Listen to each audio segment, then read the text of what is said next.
Ladies and gentlemen, today we just got the confirmation. As it would turn out, the Democrats have just walked right into yet another one of President Trump's master traps. Really, they took the bait, hook, line, and sinker. And so, folks, I'm not kidding when I say this. The entire Democrat Party is pretty much going up in flames right now. And the best part is, President Trump personally engineered the entire situation. Now, as I'm sure many of you have heard, both the House Republicans and the Senate Republicans have just passed a bill that, if signed by President Trump, would finally disclose everything there is to know about Jeffrey Epstein. However, what if I were to tell you that that is exactly what President Trump wanted? Well, take a look at this. I think Democrats strategically may have never believed that Republicans would do this, and they may be careful what they wish for here, because we're already finding out that Epstein was in touch with Democrat members of Congress in 2019. We know Larry Summers, the president of Harvard, Bill Clinton's Treasury Secretary, was soliciting dating advice from Epstein. We know he was trying to fundraise with Hakeem Jeffries. I think we're going to find out the Epstein political story has everything to do with Democrats and nothing to do with Donald Trump, and that could blow up in their face. And so, ladies and gentlemen, that is exactly what has just happened.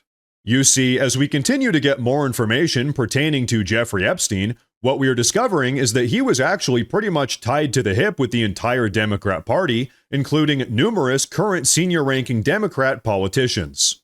In fact, check this out. House Democrat Stacey Plaskett's also getting Epstein. She took thousands in donations from the predator, and he fed her questions during a congressional hearing. Raskin says it was a perfect phone call. They've arraigned a Democratic member for taking a phone call from her constituent, Jeffrey Epstein, in the middle of a hearing. And of course, I don't think there's any rule here against taking phone calls in a hearing. But all these Epstein revelations are suddenly making hips clam up. Do you condemn Stacey Plaskett just talking to a sex trafficker during a hearing? I haven't had a conversation with Stacey Plaskett. But does that trouble you? I have not had a conversation with Stacey Plaskett. Well, we just found out why Hakeem doesn't want to answer any questions. Another email shows Democrat fundraisers invited Epstein to an event or to meet privately with Hakeem Jeffries as part of their 2013 effort to win a majority. So Hakeem Jeffries' campaign solicited money from Jeffrey Epstein. Hakeem's team sent an email to Epstein asking for money and inviting him to dinner, telling the pedophile that Hakeem was the Brooklyn Barack. Democrats and Epstein shared a lot of things, especially TDS. I just got a little report, and I put it in my pocket, of all the money that he's given to Democrats. He gave me none, zero, no money to me, but he gave money to Democrats. And people are wise to your hoax. Huh, so that's a little bit curious. You're telling me that Jeffrey Epstein was actually buying off senior-ranking Democrat politicians? I'm absolutely shocked. In fact, two of those senior-ranking Democrat politicians, Representative Stacey Plaskett and Representative Hakeem Jeffries, have been at the forefront of trying to take down President Trump. Plaskett even sat on the House Oversight Committee and tried to work with Comey to cook up bogus indictment charges against Trump. But you know what? Let's be fair here. What do you say we take a listen to what Plaskett herself has to say about all of this? I believe that Jeffrey Epstein had information, and I was going to get information to get at the truth. Having a friendship with him is not something that I would deem to have. And so I'm just looking forward. I'm moving forward. And I think that that's what we as American people should do, is move forward. If individuals are not involved in illegal activity, extending his criminal enterprise or his financial enterprise or all of those things, I think that we need to look at what people are doing moving forward. Wait, let me just better understand that. What is that point? Because at the time he was a known sex offender and it had been detailed all the sexual abuse. There are a lot of people who have done a lot of crimes, and as a prosecutor, you get information from people where you can. So folks, let me just give a little bit of a reminder here before we really break all of that down. While she was sitting on the House Oversight Committee, she was caught literally texting Jeffrey Epstein, having him feed her talking points that she could then relay to Comey so that they could then try to cook up a bunch of bogus indictment charges against President Trump. So to be clear, she was not just getting information, she was literally colluding directly with Jeffrey Epstein in a direct effort to hijack our justice system to try to take down President Trump. But like she said, now she just wants to move on. Yeah, I'm sure she does. But you know what? Things actually get even worse for the Democrats because now we're going to talk about Democrat House Minority Leader Hakeem Jeffries. But before we do, I do want to say real quick that if you folks enjoy the daily news updates, please consider subscribing to the channel because it really does help a ton. But okay, check this out. Hakeem's people asked Epstein to come to dinner and meet him after he was convicted for fooling around with a 14-year-old.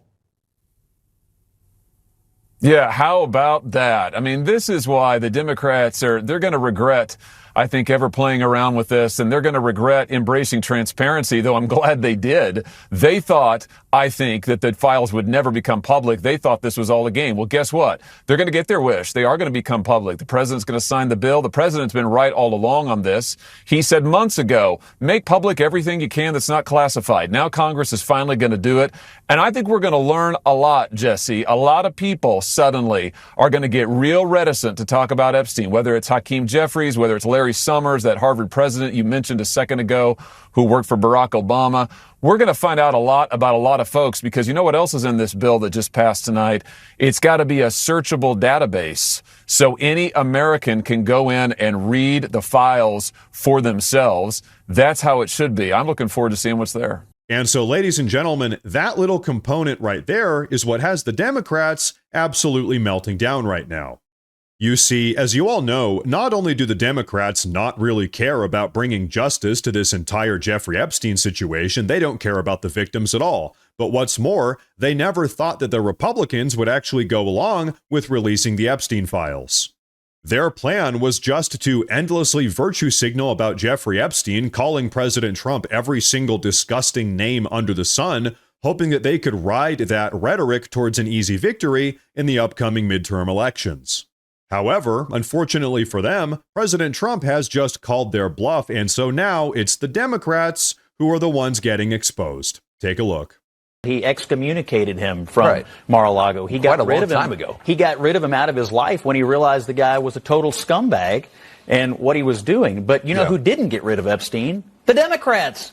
After he was a convicted sex offender, you've got him texting with Democrat members of Congress, telling them what to say. Yeah. So you have Trump responsibly excommunicating Epstein and Democrats cozying up to him. Again, I have a feeling we're going to learn about how deeply tied into the left Epstein really was. Yeah. And so, folks, every single day now, what we're discovering is that not only was Jeffrey Epstein cozied up with the Democrats, but that rather, in fact, he was pretty much the leader of the entire Democrat Party. But now, as all of this insanity continues to unfold with Jeffrey Epstein and his relationship with the Democrats, I want to give you all some updates regarding some other massive stories that are currently taking place right now. So on that note, take a look at this bombshell report pertaining to what the Trump administration has just discovered about the SNAP Federal Food Assistance Program. Let it play. Hey, I have a handy dandy chart. I was getting to the affordability piece of SNAP. Almost 40% increase under Joe Biden of what was spent in the people that entered the food stamp/SNAP program.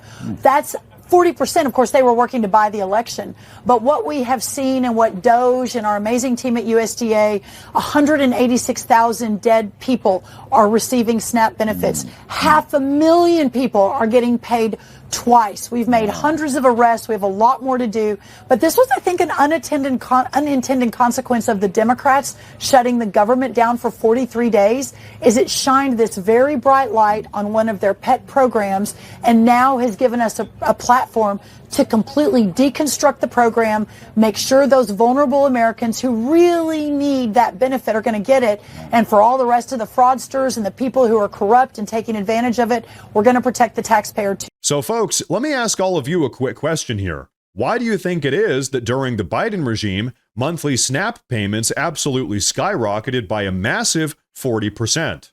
Well, as we now know, it's because Joe Biden and the Democrats were busy enrolling all of their beloved illegal aliens into the program. In fact, right now, as the Trump administration is trying to audit each individual state's SNAP programs, very curiously, all of the radically progressive sanctuary states are fighting back tooth and nail to try to stop those audits from taking place.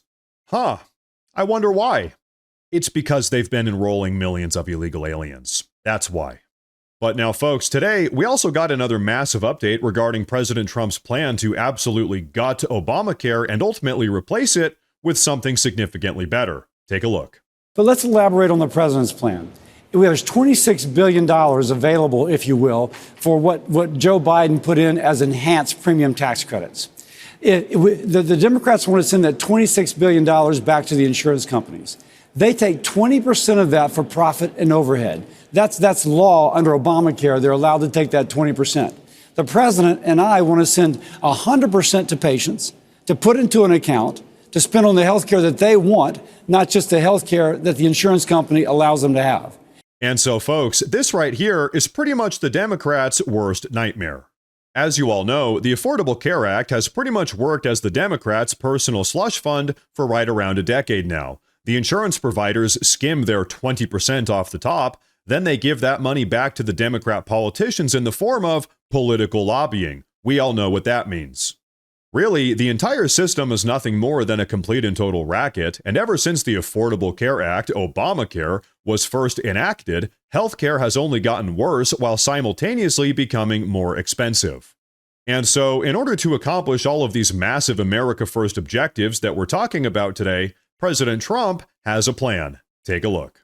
He's in total agreement that we need to let go of the filibuster. It's not serving the purpose that it originally intended to serve anymore. It's really a moot point, and he wants to see it gone so that he can have the most productive 3 years of any president ever. He's already been so productive in his first term. He ushered through the largest middle-class tax cut in just 6 months, which is amazing. There's so much more work to do. Election integrity, voter ID, getting rid of universal mail-in ballots. All of that can be done if Congress works together and gets rid of the filibuster. So the president is definitely talking a lot about that, both publicly and privately. I know he's expressed his opinion on that to leaders in the Senate who may agree or disagree. We'll have to see how it shakes out. But there's so much that can be accomplished, and we must take advantage of having the most productive president in the Oval Office. You know, Republicans need to get off their butts and move, and that's what the president wants to see them do, and that's what the American people are expecting. And so, folks, I think I can safely speak for all of us here today when I say she is absolutely right about that.